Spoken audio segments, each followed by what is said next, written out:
students, today we will do the revision of chapter number 13 living and non-living things. Clear? बच्चों आज हम chapter number 13 का revision करेंगे because we have finished the syllabus of periodic test 2. Okay बच्चों हमने periodic test 2 का syllabus finish कर लिया है, इसलिए बच्चों हम पेन पेपर टेस्ट के जो चैप्टर्स हैं उसे हम रिवीजन करेंगे. Clear? So our chapter number is chapter number 13 and chapter name is living and non living thing. Clear everyone? So now let's start. Okay बच्चों लिविंग का मीन्स होता है सजीव और नॉन लिविंग थिंग्स का मीन्स होता है निर्जीव वस्तुएं. Clear? Now what is living things? Living things किसे कहते हैं, यानी कि सजीव वस्तुएं किसे कहते हैं? The things which can grow, move, breathe and reproduce are called living things. बच्चों वो चीजें जो ग्रो यानी कि बढ़ सकती हैं, मूव यानी कि एक प्लेस से दूसरी प्लेस तक जा सकती हैं, ब्रेथ सांस ले सकती हैं एंड रिप्रोड्यूस यानी कि प्रजनन कर सकती हैं. क्लियर? तो ऐसी वस्तुओं को, ऐसी चीजों को हम क्या कहते हैं? लिविंग थिंग्स कहते हैं. Clear everyone?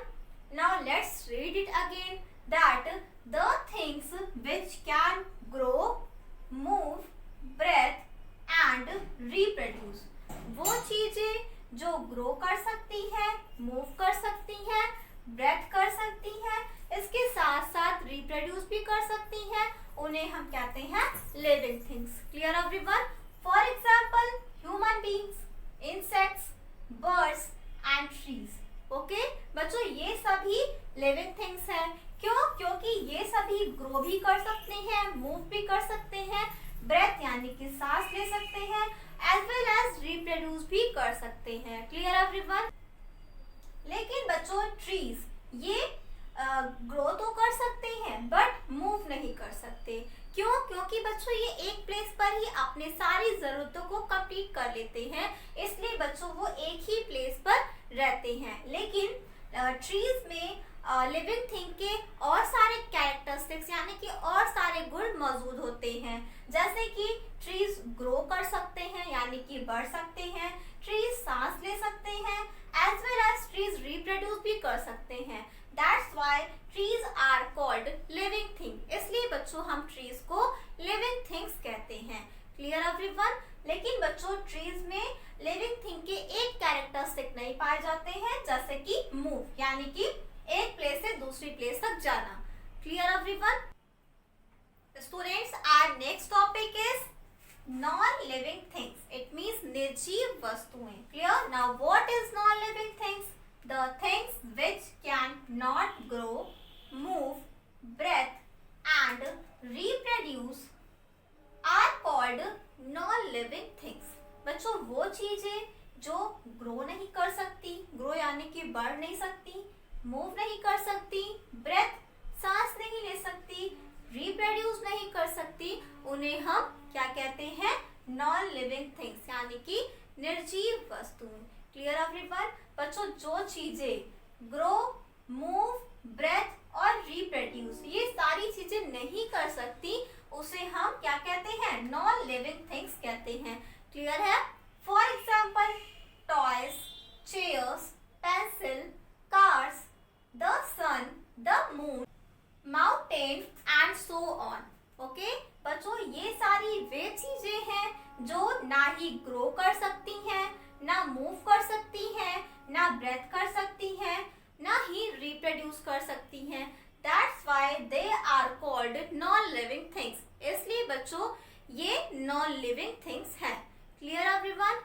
Students now tell me that what is the difference between birds and toys. Yes birds can grow, move, breathe and reproduce. बच्चों बर्ड्स यानी कि जो पक्षी होते हैं वे ग्रो कर सकते हैं, मूव कर सकते हैं, ब्रेथ कर सकते हैं और साथ साथ रिप्रोड्यूस भी कर सकते हैं. But toys can not grow, move, breathe and reproduce. Okay बच्चों टॉयज ना ही ग्रो कर सकते हैं, ना मूव कर सकते हैं, ना ही ब्रेथ कर सकते और ना ही रिप्रोड्यूस कर सकते हैं। ओके, यही टॉयज और बर्ड्स में क्या हो गया, डिफरेंस हो गया। क्यों? क्योंकि बच्चों बर्ड्स क्या है, लिविंग थिंग है, और टॉयज क्या है, नॉन लिविंग थिंग है। क्लियर? और बर्ड्स लिविंग थिंग क्यों है, ये मैंने आपको बताया।